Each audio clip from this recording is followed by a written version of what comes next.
Hi, I'm Lauren from Lauren's Cravings over on Instagram. This video is going to be all about the essentials that you will need for after labour, so after you have given birth.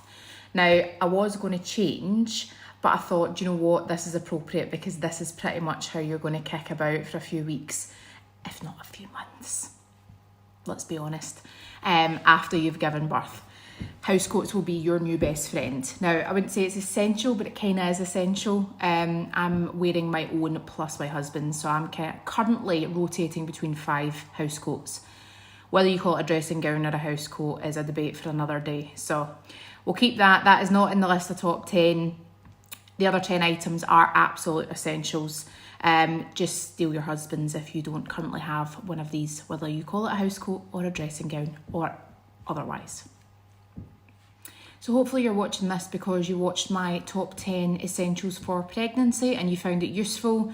If you do, please like, comment and subscribe. I would really, really appreciate it. With that, we'll get kicked off into our top 10.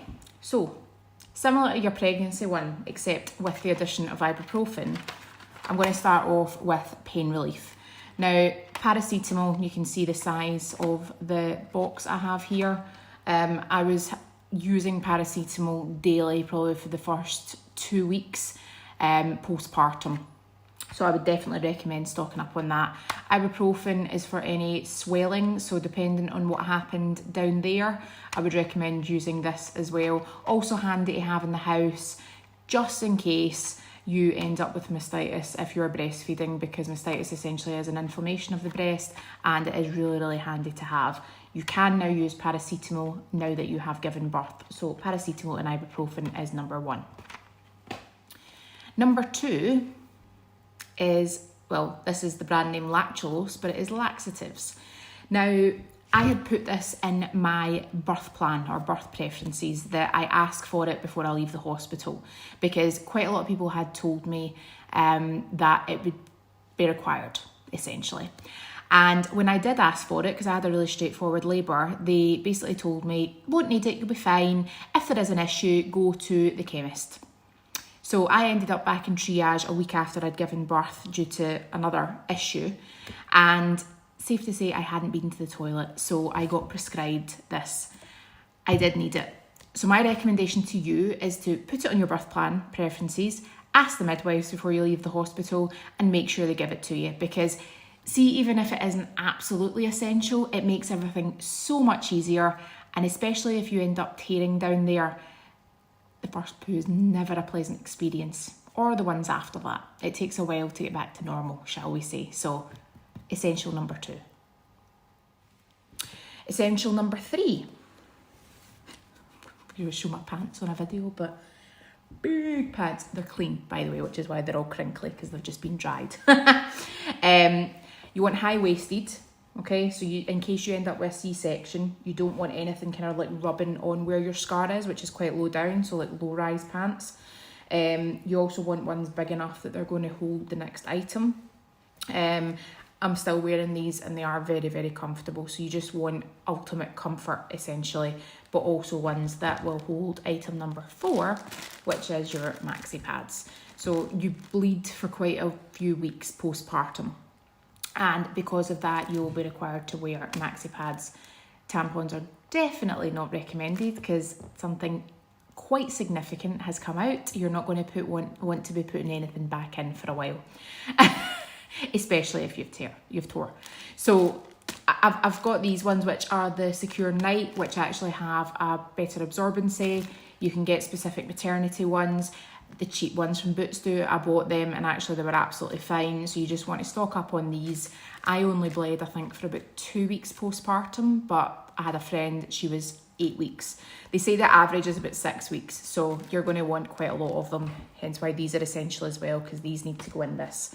I do know a few people, and I've not put this on my list because I haven't used them myself, that use the disposable pants. They basically have the kind of like the pads built in, and then you just discard of them after you've used them. So that is also an option. Number 5 is a loose nightie. Okay, so I got these on Amazon. I've also linked them. I've put an affiliate link on my highlights on Instagram, And there's a few things for consideration here when you're buying nighties, right? Depending on what you're doing. So the first one is, I didn't have a C-section, but they say a nightie is good for a C-section because, again, you don't have anything that is, you know, restricting you, or a band like you would have with pajama bottom trousers. Pajama bottoms, or just pajama trousers, surely. So loose fitting, you know, nice and roomy. You want to be able to be comfortable. Another thing is buttons up the top if you plan to breastfeed. So I had bought this one because I was planning to breastfeed. I am still breastfeeding. I still wear these.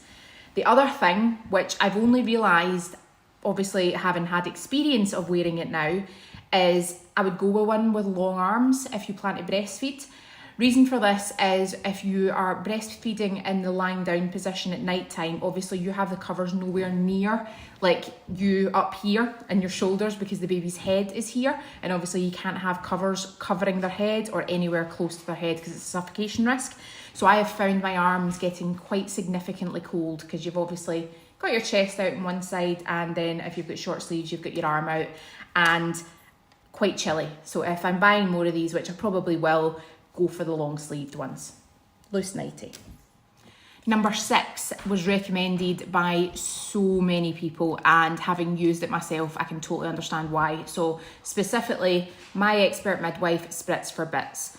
So there's a few iterations of these by different brands.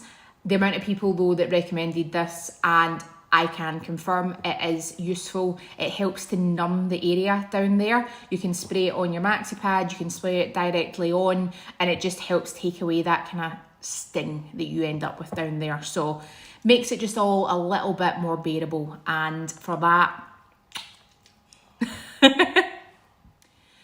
Number 7 is for a similar reason. So again, just to make things, you know, heal a bit quicker, be a little bit more bearable, and just offer you a little bit extra comfort. Epsom salts. So you're going to be encouraged to take regular baths to obviously keep things clean. You cannot use products though because you don't want to irritate it. So in a bath, obviously not in a shower, you're not going to be using gritty stuff up and around there.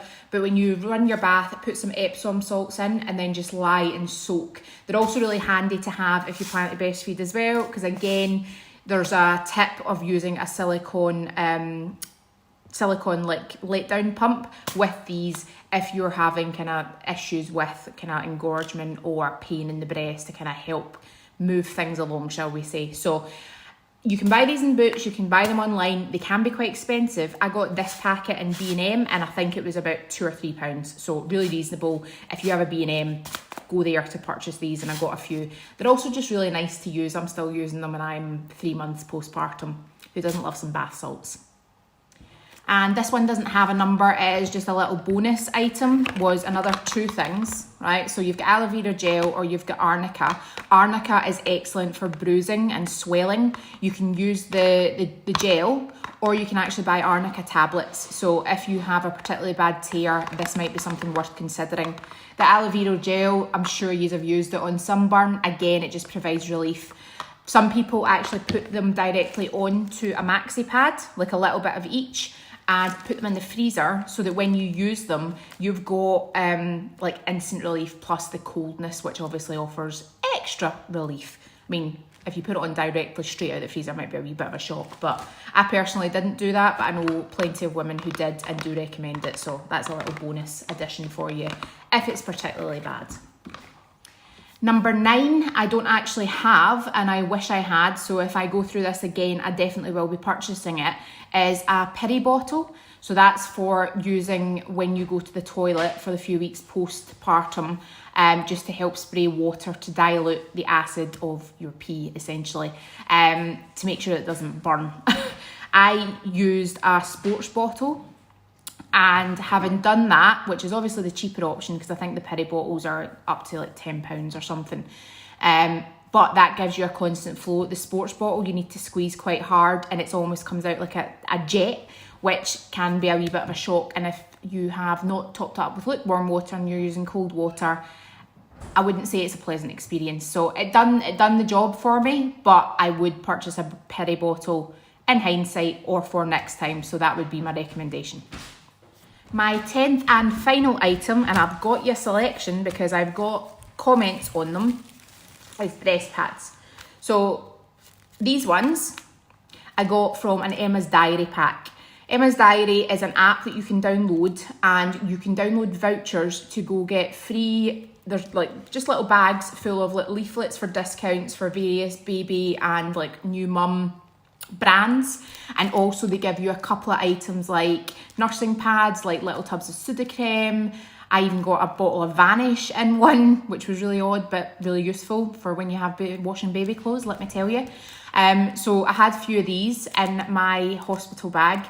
Interestingly, I'd probably remove that from a hospital bag because you don't really need them probably until about day 3, day 4 when your milk comes in, but essential for postpartum. So they're from the Emma's Diary. Download the app, get your free packs, definitely worth it. Supplementary to the Emma's Diary free packs, if you are a Boots Advantage card holder, join the parent club. So it is Boots Parent Club.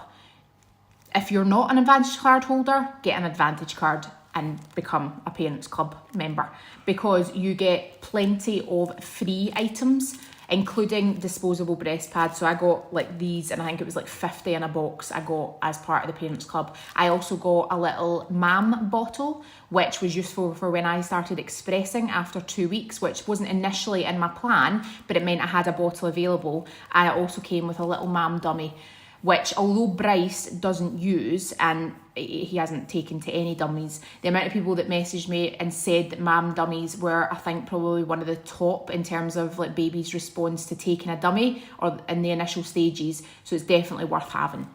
That's just a couple of things I got free. So Emma's Diary, Boots, got them free. And then we have the bamboo ones that I got from Mama's Milk. You can see the difference, right? So I'm going to open this pack and just show you the difference. Right, so that's one of the disposable ones. And this is the Emma's Diary ones. They are the exact same. I mean, it's the Lancino. So they are, I mean, it's good, but they're the exact same as that. And then look at that material. Right? I would recommend getting these ones, especially if you plan to breastfeed, because you'll need them until your supply settles, which can be like 6 to 12 weeks. And these are much better than disposable ones because you'll be going through them hella quickly. Plus, these are more sustainable as they're washable. When your milk comes in, regardless of whether you plan to formula feed or breastfeed, you will need these, because if you're planning to formula feed and you just want your milk to dry up, you will go through a period of a few days, if not a couple of weeks, just where you're engorged and leaking. Hence, breast pads are essential. But not essential for the hospital bag, which I didn't know, because you've only got colostrum up to day 3, day 4, which I did know, but I didn't tie it up in my head. So that's just a comment I would make having recorded those videos. And that's those 10 items. So I hope you found that useful. I feel like I did go through that quite rapidly, but I'm trying to keep it short and sweet with these videos. They are essential, therefore the video should be quick and hard hitting. So let me know if you had any other items. I'm always interested to find out what other people found essential, hence why I've spoken to quite a lot of people. The items that I have chosen have generally come from advice I've had from other people, but also what I then use myself. So for example, this was suggested by a few people, but I would have said was essential, whereas I don't think everybody would necessarily have it in their list. You know your body. Kind of goes back to what I said in my labour video. You know your body. If you think this is going to be a requirement, just push to get it from the hospital. It'll save you a lot of pain in the days following. And what timing?